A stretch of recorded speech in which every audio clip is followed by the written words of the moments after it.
Welcome to Detroit. Doesn't matter if you have one ass cheek and 3 toes. I will beat your ass. You can drown them. And that's what we gotta be.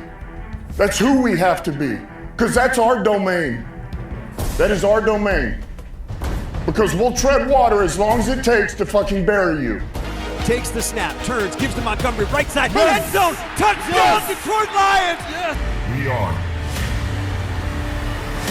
driven by Detroit. Hello, Detroit Lions friends, fans, and family members. Welcome on back to yet another episode of MCM Motor City Mania. I'm your host, David T. Pike. And as always, we're diving on in. So folks, for this episode today, I'm going to be talking about a theme, a concept that I've been seeing over the last couple of days when we've been having conversations about, what's been going on in training camp, reports that have been coming out of training camp. And there's been one consistent factor so far that has been coming out of training camp that, to me, is a rather interesting one. And when we're talking about it, you have to keep it in the proper mindset and perspective to understand exactly what it is I'm trying to get across here. When we think about in the NFL, the whole point of a lot of teams now is that they want to have an NFL team that has a whole bunch of offensive firepower.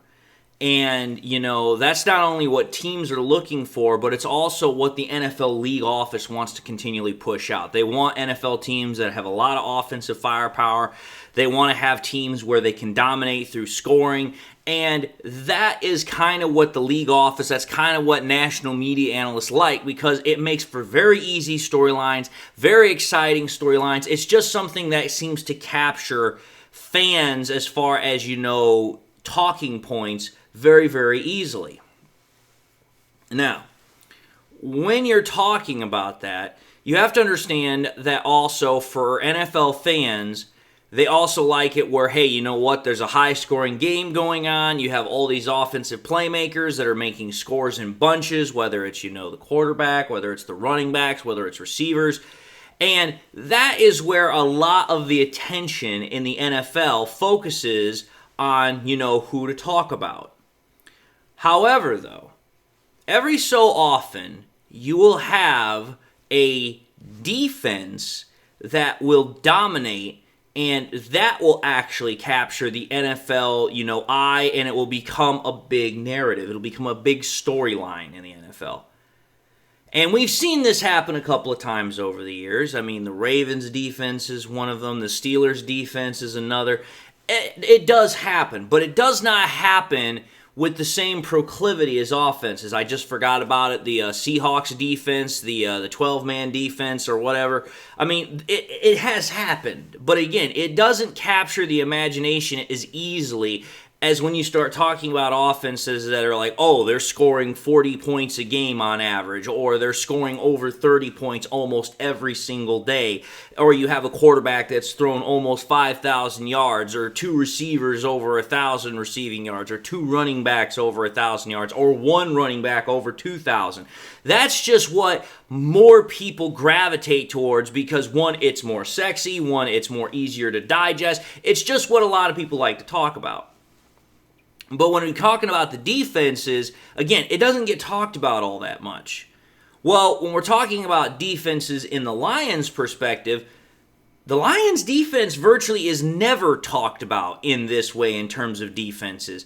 In fact, their defense is often talked about in a way that is usually one that is negative, and it's usually one of trepidation. Like, it's just one of those defenses that most people do not want to talk about or to have any sort of acknowledgement of. And it's where a lot of people, fans and analysts, they will look at the Lions defense as an afterthought rather than one that should be considered at the front of the pack. Yet, I'm going to tell you this right now. If you take a look already what we're hearing out of training camp, and you've seen what the Lions defense has done in the past, that is exactly how the Lions defense should be viewed. And that's the way it should be talked about. But this unsuspecting defense right now that's being slept on, I'm telling you this right now, it is going to spring into action onto an oblivious NFL that views it more like a cub than it does a rather fully vicious lion that is dangerous and deadly, and it's going to devour offensive opponents in full force. Because let's understand something here. I understand why analysts and opposing fans don't really look at our defense with a whole lot of, fear factor towards it. But here's why they should. And this is part of how we have to keep our defense, the Lions defense, into its proper perspective here. Saying, okay, I understand why certain people may not view us this way. But if you actually take a look at the data, if you actually take a look at the facts, you actually take a look at all of the logical points that is behind this argument, you should really do a double look. You should really have a double take when it comes to the Lions defense, especially coming into this year. When you go back to 2024, this is a defense, no ifs, ands, or buts, no two ways about it. This is a defense that was absolutely decimated with injuries. There's just no way you can get around that fact. I don't care how much you want to try and cover it up. I don't care how much you don't want to talk about it. That is a 100% truth. But yet, despite those injuries, this defense still played at a top 10 level. That is another irrefutable fact. It does not matter how hard you try to, not want to acknowledge it, but it's the truth. The other thing you need to understand going into the 2025 season is that those backups that were filling in quite a bit for us in 2024, they gained a lot of valuable experience playing in those games. And that experience is going to have an impact. It is going to have a plus factor going into 2025. And then the other thing you have to bear in mind is the defensive starters from previous rookie classes. They are going to make huge leaps in 2025. And believe you me, there are quite a few of them. And that is why, in my opinion, even though a lot of people may look at the Lions defense and, may not have a high opinion of it, may view it as an unsuspecting defense, that's, oh, well, you know what? It's a defense, but it's not really all that dangerous. It's like, dude, you sleep on us, you are about to be literally devoured in a way that you are not going to be seeing anytime soon, because you're going to be waiting and waiting and waiting, and then all of a sudden what's going to happen is this Lions defense is just absolutely going to destroy people. Now, again, let's go back to that first point I was talking about. As everybody already knew, the Lions defense last year, it had a massive injury bug infestation. It saw multiple key starters that either got lost throughout the season, either for the whole season or for multiple weeks during the season. Guys like Marcus Davenport, Aiden Hutchinson, Lee McNeil, Malcolm Rodriguez, Derek Barnes, Alex Anzalone, Carlton Davis when he was here, Amik Robertson is another. Again, we only lost him, during the playoff game primarily, but losing him was a big loss.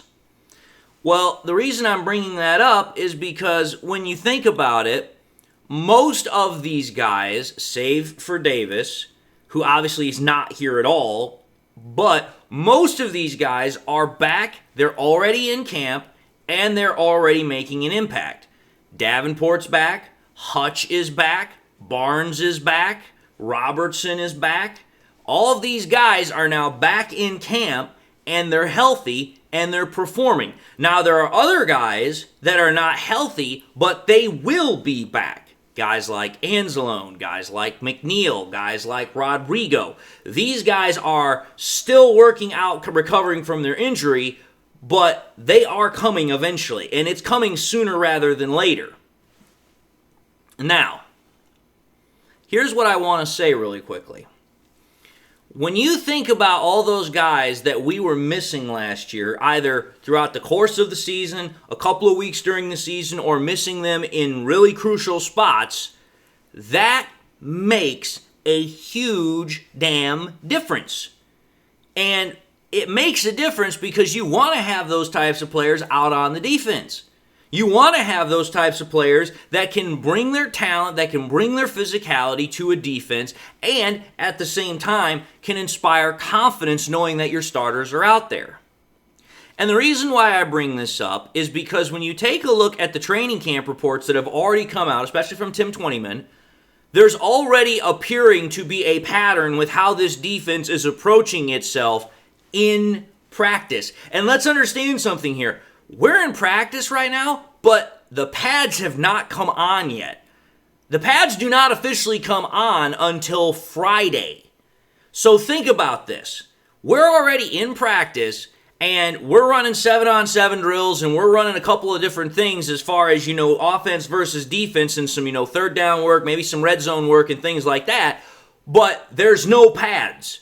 And the way that the league works is that if there's no pads, there's only a certain amount of physicality that is allowed. Furthermore, there's only a certain amount of drills that are allowed. But yet, what we've already heard from the league office, what we've already heard from the Lions as far as the reporters that are in camp is that they are talking about just how damn physically aggressive, physically attack mindset this defense already is.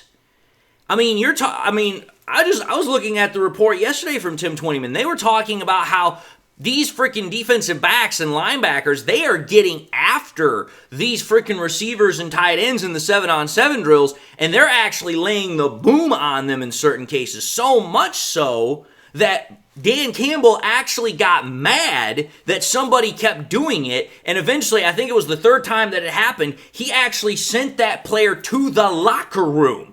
Because he's like, listen, you guys are not getting it here. I love the physicality, but you guys cannot do this. So it's like, okay, somebody's going to have to be made an example of. You're going to the locker room. And it's like, hey, while that's a bad thing in the sense of, okay, you obviously don't want to hear anybody getting sent to a locker room, it's good because it lets you know that this defense's mindset is like, listen, we are in attack mode. We are out to physically go after people. Now, obviously, they don't want to do that against their own players. But again, when you're in practice and, it's the start of the brand new year, you're in training camp, it's kind of hard to distinguish things and kind of, tone it down a little bit. But just think about that. They're in practice already, and they are literally just going after people. Imagine when you actually put the pads on and it is full go, and you're playing for real. Hell, I'm kind of curious to see how this defense is going to play when the pads come on and we're even in preseason. Because the way it's already being described in training camp practices, it sounds like it's already turning into a very physical training camp and it's already turning into a fight there. But then, on top of the physical component that I'm talking about here, you have to also talk about the reports that are coming from players that are moving into their second season or moving into their third season with the team. Guys like Terry and Arnold, guys like Jack Campbell. These are guys that are already making a lot of noise in training camp as far as how much further along they are than where they were the previous year. Now, for Jack Campbell, that might not sound as much because Jack Campbell had an excellent year last year. But Jack Campbell is pretty much now being described, he's now being viewed as by, the coaches and some of the players as, hey, he's now the new leader of the defense. He's now the guy that we look to make sure we have our marching orders. He's the guy that sets the tone. But when you take a look at Terry and Arnold, a lot of people wanted to be down on Terry and Arnold last year. A lot of people were already trying to throw a bus label on him, and it's like already what we're hearing from training camp is that his coverage skills have gotten immensely better. He's already making great plays in coverage. He's being very sticky with his coverage, being able to swat away balls, getting some interceptions. That's what you want to hear out of players like Arnold, and even with Campbell, who had an excellent year last year, is that, okay, you are clearly seeing that there is an immense amount of progress, there is an immense amount of gain that is being made from where they were the previous season. And just think about that. You also have to include the fact that with Hutch coming back from his injury, again, I've talked about it before, but when Hutch got injured back in college, the very next year that he came back, he was a better player than what he was the previous year. Well, let's just call it for what it was. Hutch in 2024 in 5 games was the best edge rusher in the NFL. No ifs, ands, or buts about it. Was the best edge rusher. If he's able to come back better than that, oh, heaven help the opposing offensive linemen and quarterbacks that he goes up against. Just, whoo! And again, not just to talk about Hutch, you also talk about Davenport. Again, I know a lot of people don't want to talk about Davenport in the same way, but it's like, dude, if, again, big if, big if, but if Davenport is actually able to stay healthy for the majority of the year, if he's actually able to prove Brad Holmes right, if he's actually able to play with the ability to be a physically demanding player opposite of an opposing offensive lineman to where it's like, okay, his athleticism, his physicality, his ability to collapse the pocket, all of these things come into effect. You have Davenport and Hutch, and then now all of a sudden you've also got Hazanin in the wings, who's also making noise at camp for how well he's developing, how well he's performing. Now you've got yourself a pretty damn good edge rushing unit on top of a linebacking unit that is damn solid across the board, on top of a freaking secondary that has dogs literally everywhere in how they physically play. Doesn't matter if it's DJ Reed, doesn't matter if it's Robertson, doesn't matter if it's, Kirby Joseph, Brian Branch, Terry and Arnold. I mean, hell, they're even starting to talk about Rocky Ya-Sin this way. I mean, that is how this defense is built.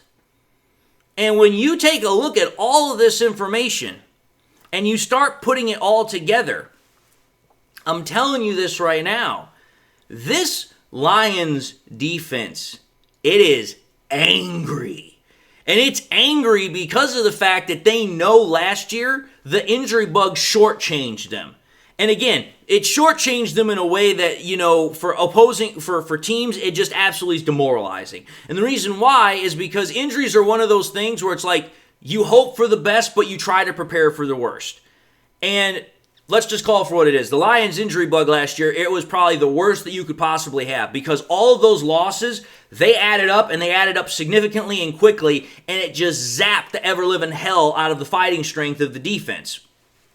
And that meant that the Lions had to rely on backup players to bridge the gap and provide decent enough football to keep the defense going. Well, the thing is that those backup players that I just referred to, a lot of them have come back this year. And they're taking the experience that they gained last year to, again, not only further help themselves as far as their ability to be backup, rotational players, whatever the hell else you want to consider them, but to also push the starters that are coming back, which will make them even better. So think about this. Despite the fact that, you had all those backups last year, they were still able to put out a decent defense last year, but that decent defense that had those backups that are coming back is now going to be even further fortified. It's going to be even further in depth in terms of talent and ability to provide because now you have all of these factors that are coming into place, but the problem is that most people are not willing to acknowledge it.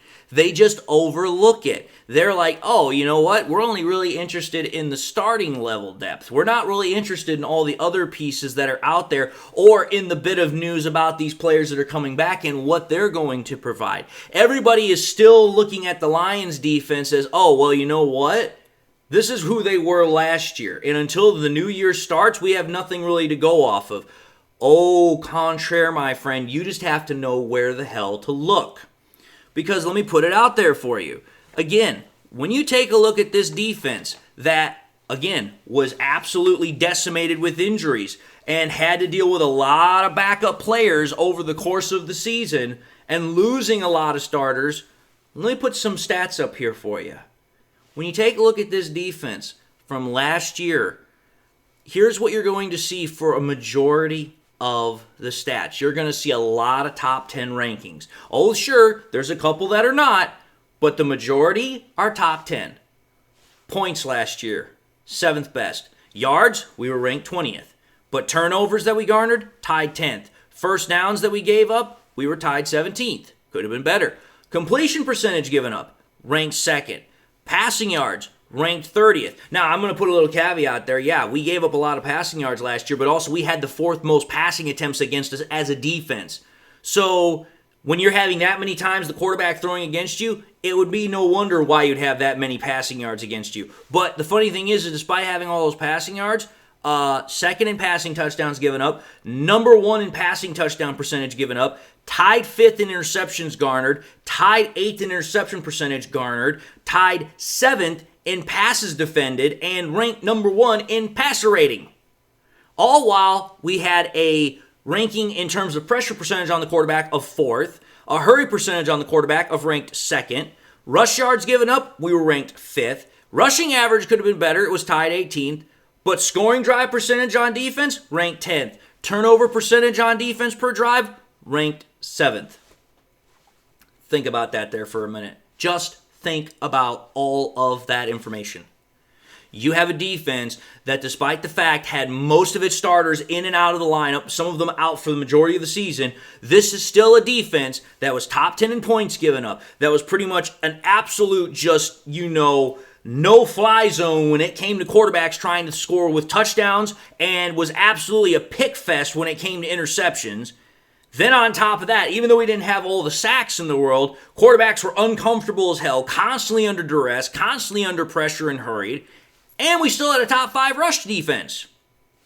All while maintaining low ability for offenses to score on us in terms of scoring percentage per drive and ending drives with turnovers. And again, that was without Hutch for the majority of the year. That was losing McNeil. That was losing Anzalone. That was losing Davenport. That was losing, Carlton Davis. That was losing a whole bunch of talent. And yet,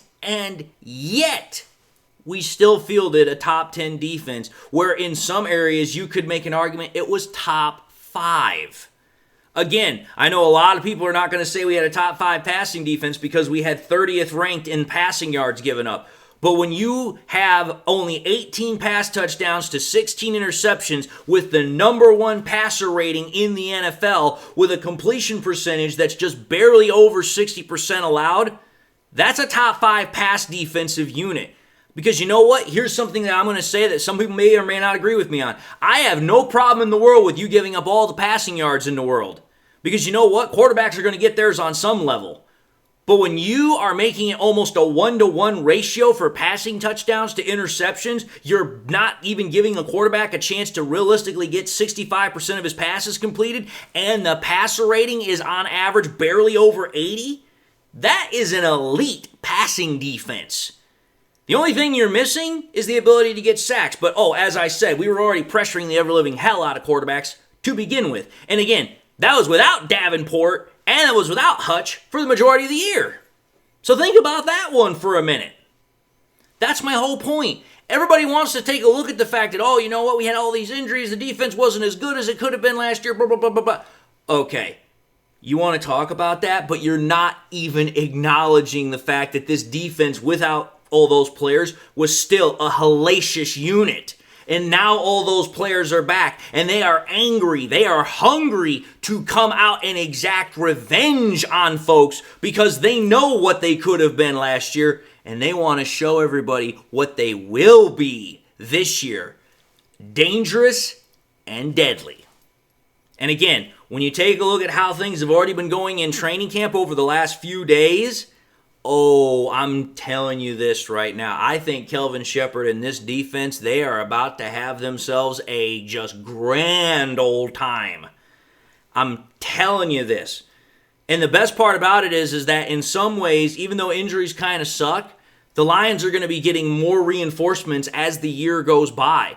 Eventually, they're going to get Rodrigo back. Eventually, they're going to get McNeil back. They're going to get guys that are going to come in and provide extra juice, going to provide extra enthusiasm and motivation throughout the year to keep that defense, on the right track.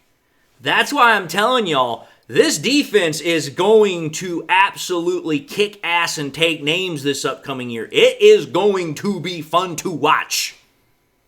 But Anyway, folks, I just wanted to talk about this really quickly because, again, I'm trying my best to keep up with all the information. I'm trying to remain relevant. I'm trying to give you guys what it is you want to hear and want to talk about. So I hope I was able to do that with this conversation, with this topic. So having said that, I just want to say thank you all for watching another episode of MCM Motor City Mania. If you like what you saw, by all means, highly encourage y'all to watch the next episode. Also encourage y'all, please, if you have subscribed in the past, I want to highly encourage y'all, please, to make sure you hit that bell notification icon. And if you've not subscribed, I hope that by, watching this content, it was something that you liked, that I would gain your subscription. I also just want to say, I hope everyone has something in their life that makes them happy, makes them smile.